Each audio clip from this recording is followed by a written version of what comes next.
I'm very excited to have our panelists here today. We'll be talking about diversity. And one of the interesting things that I observed was that in all of the different panels that we've had thus far, and lots of the talks, diversity is a topic that has actually come up in each of those. So I think it's great that we have a panel specifically to talk about this topic. And especially because it's come up so much, it really begs the question, what is diversity, right? How do we know that we have diversity in our organizations? We tend to focus a lot on very visual cues of diversity, things like gender, race, ethnicity, but how do we know that we have diversity also in terms of diversity of thoughts and other sorts of things around that? So I'm very happy to have this set of panelists here. I'm Laura Huang, Professor of Management and Entrepreneurship at the Wharton School, and we'll go through and hear from each of our panelists today just in terms of their perspectives of diversity and how that might inform our own, how we look at analytics, how analytics informs our definitions of diversity, and how our own mental schemas and experiences are really leading to how we think about diversity. So I want to start with Esther. Esther Bongenaar, we practiced that earlier, is a manager of HR analytics at the HR analytics team at Shell, based at the company's headquarters in The Hague, the Netherlands. The HR analytics team provides strategic and analytic inputs to senior management, HR, and the business to support evidence-based decision-making on human capital. Esther holds a Management of Science degree in Operations Research from the University of Amsterdam, and an engineering degree, a doctorate in engineering degree in Mathematics for Industry from Eindhoven University of Technology. So we're going to hear from Esther for just a few minutes about her perspectives on diversity, both her own experiences as well as within the organization. Esther. Okay, thank you. So I'm leading the analytics team, HR analytics team in Shell, and that's part of the founding of that is part of a transition from a largely intuition and beliefs-based HR practice towards more evidence-based. And in that context, we look at a wide variety of topics within HR, so employee performance, how do we define it, how do we measure it, leadership, what is its effect on performance of employees, on business performance. And also, we've started to look into we took up the challenge to look into diversity and inclusion as a topic. And it's often a very qualitative topic, and it was a real challenge to actually make this quantified. So we were interested in what are the business benefits of diversity for our company. And the first question that popped up was to define diversity. And you said rightly so that there is many aspects, visible aspects, but it's very often even reduced to single aspects. So people look at the gender ratio or an age distribution or one aspect, and we actually decided to define a diversity in multivariate way. So to define an index that captures a variety of things. And we also looked, so that is sort of a quantitative metric to measure diversity in the organization. And we went even further to look into the distribution of diversity within teams. So do we see strong subgroups within the teams, like clusters of, say, old male versus young women within a team? And so we link those sort of soft topics towards hard outcomes and ideally towards hard business outcomes. And initially, the work we've done so far is we linked it to inclusion. And inclusion is a perception of people that we measure in a survey. And we found some interesting relations there. And I'm happy to talk more about that. But I think we'll love to touch upon some of those things that you mentioned in a little bit. I'd like to move next to Professor Ashleigh Shelby, Rosettes. Ashleigh is a tenured associate professor of management and organizations and a Center of Leadership and Ethics scholar at the Fuqua School of Business at Duke University. She studies leadership, diversity, and negotiations in organizational settings. She received her bachelor in business administration and a master's in professional accounting from the University of Texas at Austin. She received her PhD in management organization from the Kellogg School of Management at Northwestern University. So Ashleigh, we'd love to hear a little bit of your thoughts on this. Sure, thanks. Hi, everyone. So I'm exceptionally excited to be here to talk about and have a captive audience for diversity. As you can imagine, sometimes when we say, let's talk about diversity, people kind of head for the hills. So to see so many people here wanting to talk about and learn about diversity is invigorating for me. Laura asked us to define what is diversity. So if we look at it from this, from a high level, it's just significant differences among individuals. But if we look at it more specifically, it means something different to each person that you ask. If gender is salient to you, then diversity is about women issues. If race is salient to you, it's about black, white, Hispanics, and Asians. If it's religion, it's about Muslims and Protestants and Catholics and so on. So the idea of diversity is that it really is a vast topic that really depends on what you value, or sometimes what you don't, or perhaps even what you are afraid of discussing. So frequently when we don't want to talk about the demographic aspects of diversity, we stay in the safe lane, and we talk about cognitive diversity or informational diversity or things of that nature. So diversity, what is it? It depends completely on who you are and what your perspective is. And that means that it's dependent upon context. So two types of context that I find to be exceptionally important in my research. One would be the idea of framing those aspects of diversity, and the second is the idea of intersectionality. As Laura mentioned, I'm a leadership scholar, so I look at intersectionality within the context of leadership. So first, with regards to framing, I want you guys to just do a mental exercise with me for a moment, okay? Now, if I were to say to you, okay, let's talk about gender diversity. I want you to conjure up the image that you have about your conceptualization of gender diversity. You got it? Yes? Does it include men? I heard someone say no. I see heads shaking no, but I see a couple of heads shaking yes. Frequently, though, you are the exception in terms of shaking your head yes. Frequently, when we think about this idea of diversity, we always think about the diverse other, and we forget that there is a norm to which that diverse other is compared. So if we're talking about gender, it's women. We're talking about race, so it's gender, it's not, and women, it's not men. And we talk about the disadvantages specifically of women, not the advantages of men. With regards to race, it's the disadvantages of blacks, Hispanics, and Asians, but not necessarily the advantages of whites. So my research says simply by framing the way in which we study diversity, we can get distinct reactions. So framing it as privilege versus disadvantage. So at the individual level, framing privilege as something that is, framing inequity as privilege causes a knee-jerk, adamant, negative reaction, puts up defensive mechanisms, causes you to make internal attributions and say that, oh, I didn't do it because of any type of privilege, but instead it was my own merit, and then that causes a person not to want to rectify the inequity. So framing is exceptionally important. The second aspect of context that I find important in my research is this idea of gender and leadership. 40 years of research tells us a great deal about gender bias, and there have been some trailblazers who have done some fantastic research. If you had to simply sum up that research, and I'm going to do this, and you could contest, there's all the nuances that I'm not going to consider, but if you had to kind of sum it up, it says that women are perceived as agentically deficient, meaning that they are frequently not perceived to actually possess leadership potential. It also says that women are perceived or engaged in agentic penalties when they act a certain way. They get backlash, right? The thing about that research is that it's based on this superordinate category of women. And the subgroup that it looks at are white women and the stereotypes associated with white women. But the stereotypes associated with black women and Asian women are distinctly different. And so those are two types of contexts that I find exceptionally important when we're talking about what is diversity. So fascinating. We're already all questioning our own framing and the way that we're framing diversity in our own minds. So I'd love to hear more about that in a bit as well. Next, let's hear from Linda Chen. So Linda is a senior consultant in Mercer's talent business and a member of the workforce strategy and analytics practice. Linda works with organizations to assess their internal labor markets, examine linkages between talent practices and business outcomes, and identify unique drivers of workforce engagement and productivity. Linda graduated from Wellesley College with a BA in economics and architecture. So Linda. Thank you. So I love what Ashleigh just said about diversity meaning different things for everyone. And to be honest, in thinking of this question of what does diversity mean, I struggled with that. And I really struggled with, well, what does diversity mean to me? What does it mean to other organizations?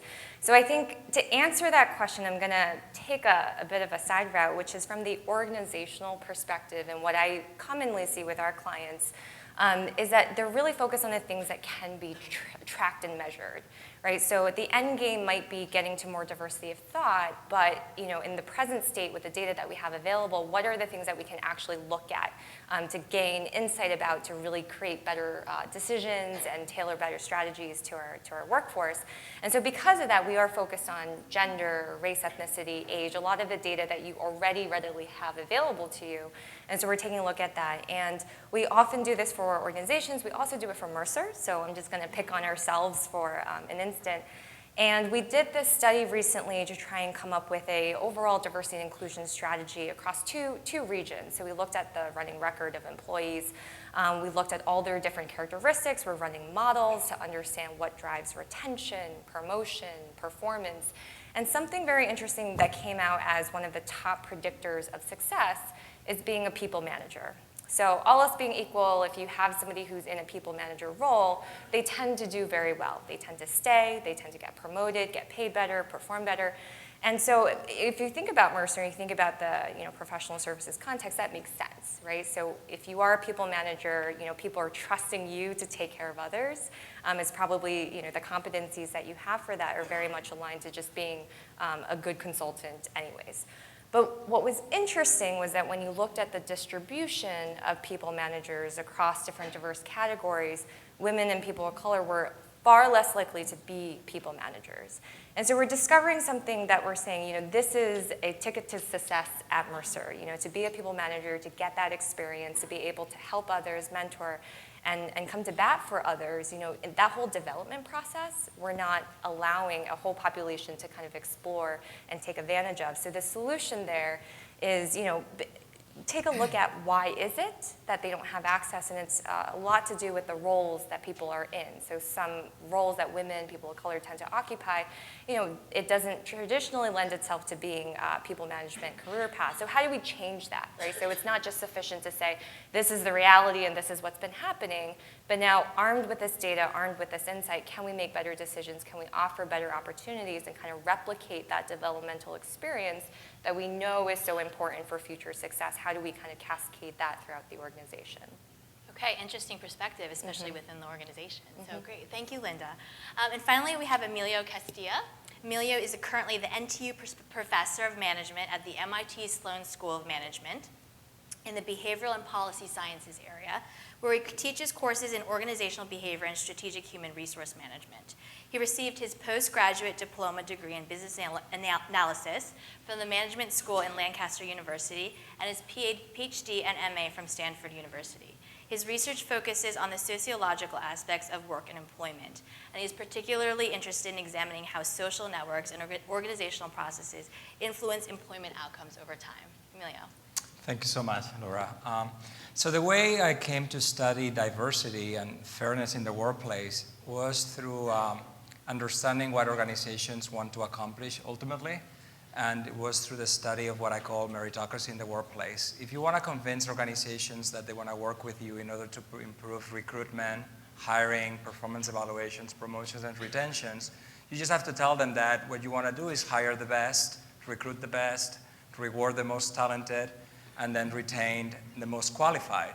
And then once they start getting into that kind of mindset, then you start have to say, well, wouldn't it be good to have a set of organizational practices and processes that's what they pay attention to, and they do not pay attention to demographic characteristics, right?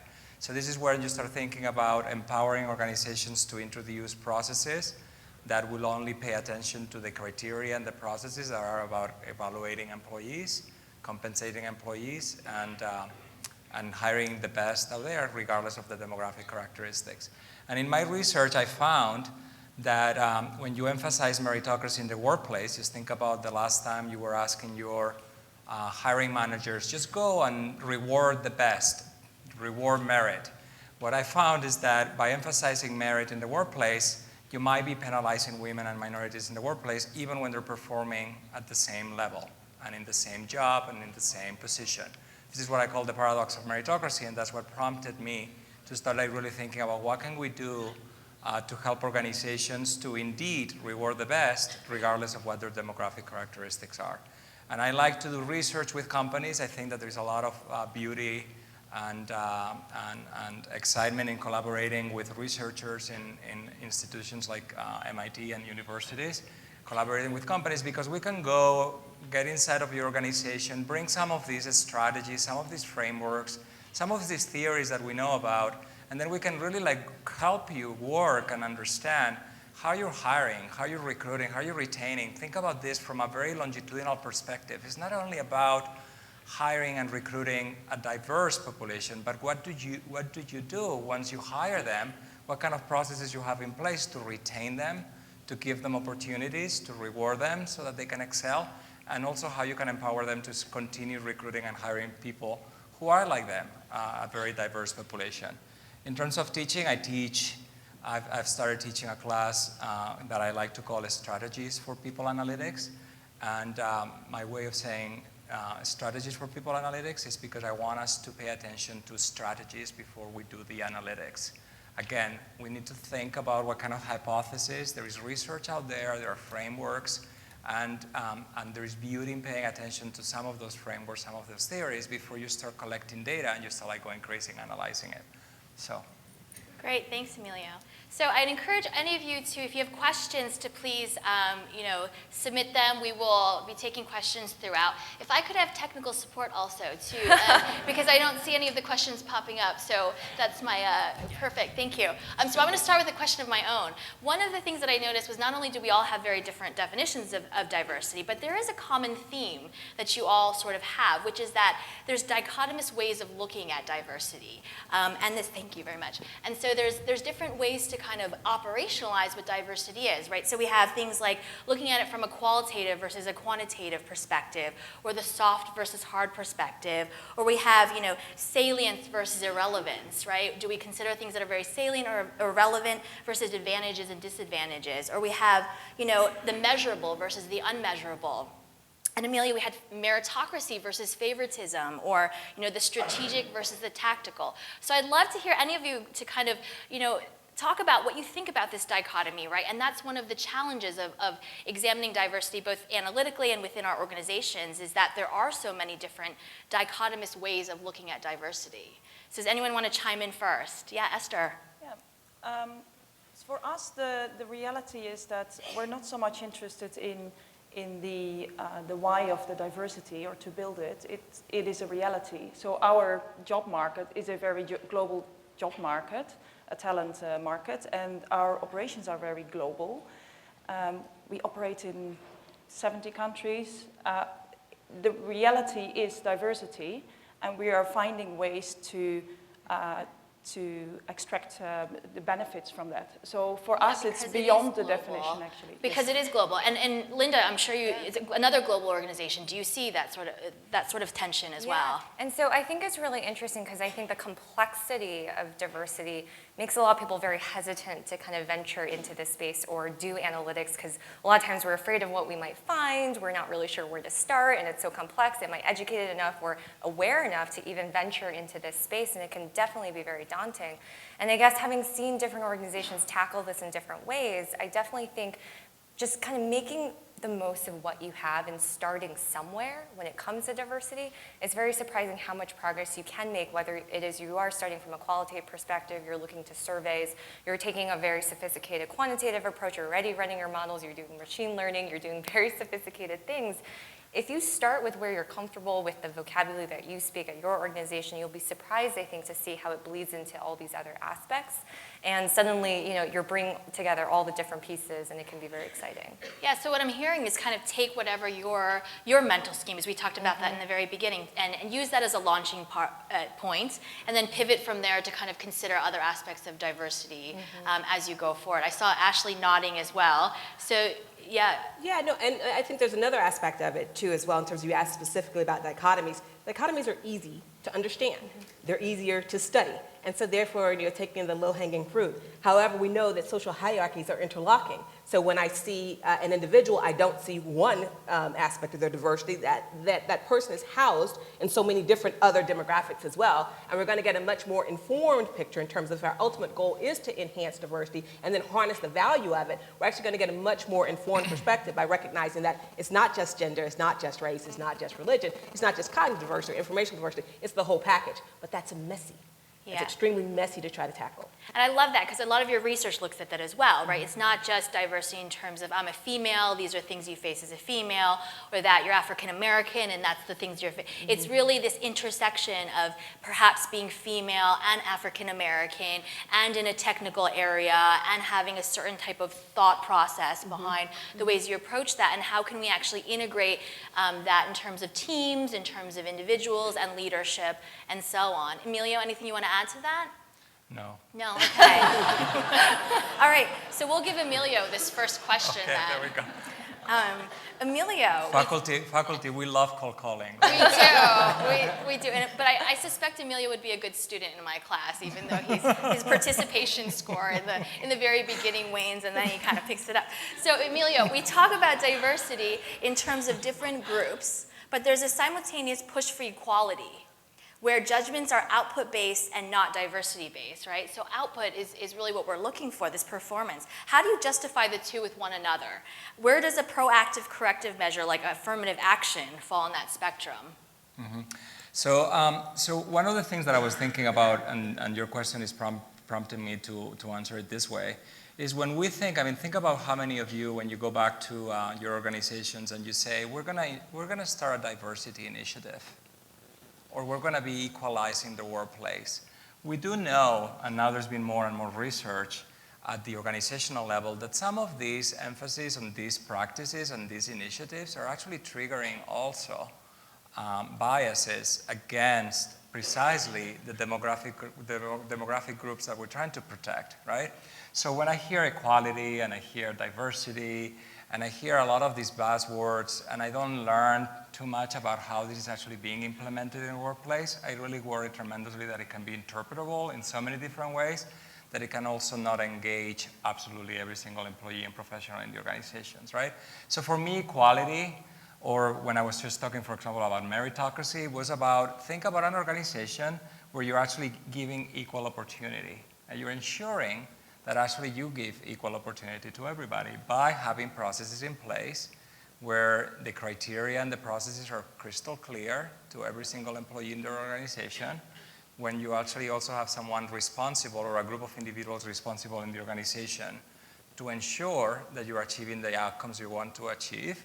And by putting some of these structures in place together with the goal of increasing diversity and increasing opportunity and increasing access to the most talented workforce, then you'll be on your right track. And I think that this is where people analytics has a lot to offer, because we can come up with variables that measure diversity today, right? We can look at those variables and interact them with each other to really be able to look at particular demographic groups and their intersectionality with other demographics. But we can have to be very open that there are many other diversity variables that we are now getting to see that are very important, and there might be more in the future. And then use those variables and see how they interact with the criteria we use to hire employees, with the criteria and processes we use to evaluate them, with the criteria and processes we used in order to promote them. And this is where now you start really having a business case for diversity and equality, right? It's like, then you can actually really convince the most skeptical person, right, that there is no value in having some of these demographics be introducing noise in some of these models when all we're trying to do is really bring the most successful and retain the most successful people in the organization. Yeah, so that's interesting. What I'm hearing you saying, right, is that diversity takes on lots of different flavors. There's lots of different ways to look at it, which we've all kind of agreed upon, and that it really depends on what performance metrics you have. And so a team that's looking to be very innovative, for example, might look very diverse in one set of ways. A team that's looking to execute very quickly and not necessarily be innovative might look very diverse in another different way. And so in one case, it might be gender and race ethnicity diversity. In another case, it might be it's a group of entirely all males, but there's thought diversity or there's experience diversity, and so it really depends on how you tie that performance with that diversity and what your definition of each is vis-a-vis the other. So I think that's fascinating, and I'd love to hear from some of the others. In terms of in hiring then, is it enough to just hire a diverse workforce then, whatever that definition might be? Does that take care of itself? How do we create an organizational environment where diverse perspectives are both expressed and heard? Ashleigh, maybe we'll start with you. Well, no, actually, I was piggybacking on something that Emilio said with regards to this. And I hate to keep saying this again and again, and that it really does depend upon context. Right. So, for example, you could find one study that says racial and gender diversity on boards enhances, return on assets and equity, and return on assets and return on ROI. And so, but you can also find another study that says that racial and gender diversity actually, causes people to want to compromise or is more confrontational. It just kind of really does depend on the context. So to say that one size fits all, I think is, and that's kind of how that question was phrased. Either it's the idea of focusing on demographic diversity, or you're focusing on the outcome, and that they have to be, perhaps conflicting, that you can't have both. I think it really does depend upon context. What's the goals of your organization, and in terms of whether diversity will be. And the other presumption is that diversity is not always effective if the right process is not in place. So considering the context is exceptionally important. And that's why it's hard, because there are so many different contexts, and that's specifically why this can inform analytics, and analytics can inform what we're doing. So would either of you like to piggyback in terms of your own organizations and how you've looked at that?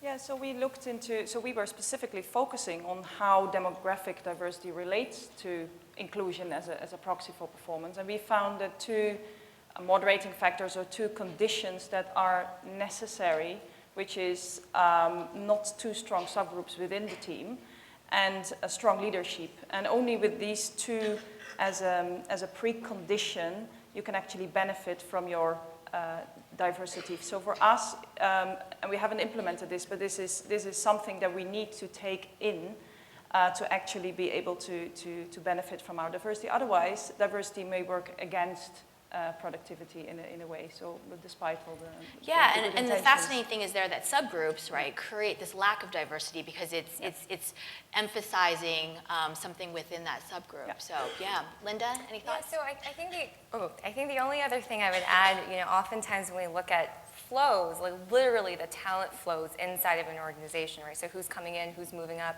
who's leaving, and when you start to break that down, comparing between groups, you start to see where those potential gaps are. And very often, actually, we do find that, we might be doing a great job of hiring, so to the earlier question of is it sufficient, and it's not, because if you look to your other side of that map, what we call it, we see a lot of people are leaving, right? So you might be bringing in a lot of female talent, bringing in a lot of racial ethnic minorities or others, but they're leaving. So there's something happening inside between when they enter, when they leave, and I think it speaks to that whole inclusion piece, right? So it's not just diversity for diversity's sake, or else it just becomes a numbers game, but it's really about the inclusion, and are you creating the right culture? Do you have the right experiences? Are you thinking about it, differently for different segments of your population, so you're creating that engaging experience for everyone when they're finally in your environment and able to progress up and have, the same opportunities as everyone else. Right, so the answer to the question is it enough to just hire in diverse? The answer is no. You need to actually have a culture for sustaining this diversity. Also, thinking about the context through which you bring in this diversity and how you allow them to work very harmoniously within whatever context it is. And also the leadership, right? You mentioned leadership. So, a question came in about leadership as well. How do we actually engage senior leaders then to see the power that is in diversity, right? There are leaders who believe in diversity and see the merits of it, but there's also others that are busy with various different things. And so how do we actually engage them? How do we see that diversity is a very broad sort of thing? Emilio? Yeah, I think, so the way to is just, let's use our people analytics tools. Just show them that, that you're losing some of your best employees who happen to be women and minorities and non-US born perhaps. They're performing very high and they're actually really going to the competitors. Just show them those kind of numbers. Yeah.